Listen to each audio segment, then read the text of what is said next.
Test നടത്തിയിട്ടുണ്ടായിരുന്നു. 9th-നും 10th-നും +2-നും എല്ലാം നടത്തിയിട്ടുണ്ട്. അപ്പോൾ ഇവിടെ അവൈലബിൾ ആയിട്ടുള്ള ടീച്ചേഴ്സിനോട് നമുക്ക് എങ്ങനെയാണ് എക്സാമിന്റെ കാര്യങ്ങളും ഇതൊക്കെ ചോദിച്ചറിയാം. ഓക്കെ, അപ്പോൾ സാർ ഇത് എക്സാം പേപ്പേഴ്സ് നോക്കുന്ന തിരക്കിലാണ്. സാർ അപ്പോൾ എക്സാമിനെ കുറിച്ച് എന്താ പറയുന്നത്? എക്സാമിനെ കുറിച്ച് പറയാന്ന് വെച്ചാൽ ആദ്യം തന്നെ എക്സാം എടുക്കാനുള്ള സിറ്റുവേഷൻ നമ്മുടെ ഡെയിലി ഉണ്ടായിരുന്നില്ല തന്നെ വലിയ കാര്യമാണ്. കാരണം നമ്മളൊരു മാസം കഴിഞ്ഞപ്പോഴേക്ക് ഓരോ പാഠം കഴിഞ്ഞപ്പോൾ ക്വസ്റ്റ്യൻ പേപ്പറൊക്കെ റഫറൻസ് എക്സാം ഇടുക എന്നുള്ളതിനെ ബാധി നടക്കാത്തൊരു പരിപാടിയാണ്. അതന്നെ വലിയ കാര്യമാണ്. കൂടാതെ കുട്ടികൾ സീരിയസ് ആയിട്ട് എക്സാമിൽ എടുക്കുന്നതാണ് ഇപ്പോൾ പേപ്പർ വാല്യുവേഷൻ ചെയ്യുമ്പോൾ മനസ്സിലാവുന്നത്.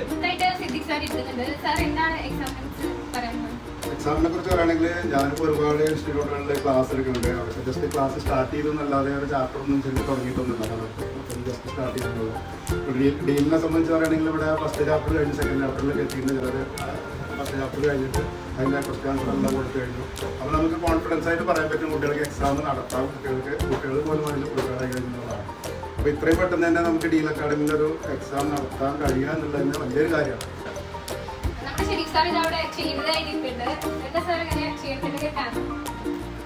ഒന്നുമില്ല, നമ്മൾ എക്സാം നടത്താനുള്ള ക്വസ്റ്റ്യൻസ് നമ്മൾ തന്നെയാണ് തയ്യാറാക്കിയിട്ടുള്ളത്. നമ്മുടെ ഡീൽ അക്കാദമിയിലുള്ള എല്ലാ ടീച്ചേഴ്സിൻ്റെയും സഹായത്തോടുകൂടെ രാവിലെ മുതൽ രാത്രി വരെ 4 ടൈപ്പ് ആക്കിയിട്ട് ABCD എന്നുള്ള 4 കൂടുതലായിട്ട് ഒരു ക്ലാസ്സിലോട്ട് തന്നെ 4 കൂടുതലായിട്ട് ക്വസ്റ്റ്യൻ പ്രിപ്പയർ ചെയ്യാനുണ്ടായിരുന്നു. നമ്മുടെ എക്സാം നടത്തിപ്പുമായിട്ട് വിഷ്ണു സാറിന് എന്താണ് പറയാനുള്ളതെന്ന് കേട്ടോക്കാം. അപ്പോൾ എനിക്ക് പറയാനുള്ളത് നമ്മുടെ ടീച്ചേഴ്സിന്റെ ഒരു താല്പര്യം, അവരുടെ ആ ഒരു എഫേർട്ടിനെ കുറിച്ച് അവർക്ക് ഒരു താങ്ക്സ് പറയണം ഈ ഒരു സമയത്ത്. കാരണം നമ്മൾ മന്ത്ലി ടെസ്റ്റ് പ്ലാൻ ചെയ്യുന്നു, കുട്ടികളോട് ഒരു 10 ദിവസം മുമ്പ് തന്നെ എക്സാം ഉണ്ട്, അതിന് പ്രിപ്പയർ ചെയ്യാന്ന് പറയുമ്പോൾ അതിനനുസരിച്ചുള്ള ഏറ്റവും നല്ല ക്വസ്റ്റ്യൻസ് അവർ കണ്ടെത്തിയിട്ട് അത് ഇവിടെ ഇരുന്ന് തന്നെ എഴുതി തയ്യാറാക്കി പ്രിന്റ് എടുക്കാനും ടൈപ്പ് ചെയ്ത് പ്രിന്റ് എടുക്കാനും ഒക്കെ അവർ കാണിക്കുന്ന ഒരു താല്പര്യം.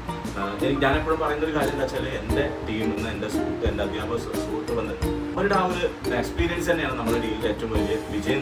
അതിൽ കൂടെ നിൽക്കുന്ന രക്ഷിതാക്കളുണ്ട്, അതോടൊപ്പം കുട്ടികളുണ്ട്, പഠിച്ചു വരുന്ന കുട്ടികളെ ഈ ഒരു കാര്യത്തിൽ സംഭവിക്കണം. അപ്പോൾ കുട്ടികളെയും കൂടി ഈ ഒരു അവസരത്തിൽ അഭിനന്ദിക്കുകയാണ്. നിങ്ങൾ കാണിക്കുന്ന താല്പര്യം, നമ്മുടെ മക്കൾ കാണിക്കുന്ന പഠനത്തിനോട് കാണിക്കുന്ന താല്പര്യം, അത് ഒരു വലിയ കാര്യം തന്നെയാണ്. അപ്പോൾ മക്കൾക്കും ഒരുപാട് സ്നേഹം അറിയിക്കണം, നന്ദി അറിയിക്കണം. അപ്പോൾ എന്തായാലും നമുക്ക് ഇതേപോലെ മുന്നോട്ട് പോകണം. ഓരോ മന്ത്ലി ടെസ്റ്റുകളും വീക്കിലി ടെസ്റ്റുകളും പഠന പ്രവർത്തനങ്ങളും പഠിത പ്രവർത്തനങ്ങളും കഴിഞ്ഞ് നമുക്ക് മുന്നോട്ട് പോകണം.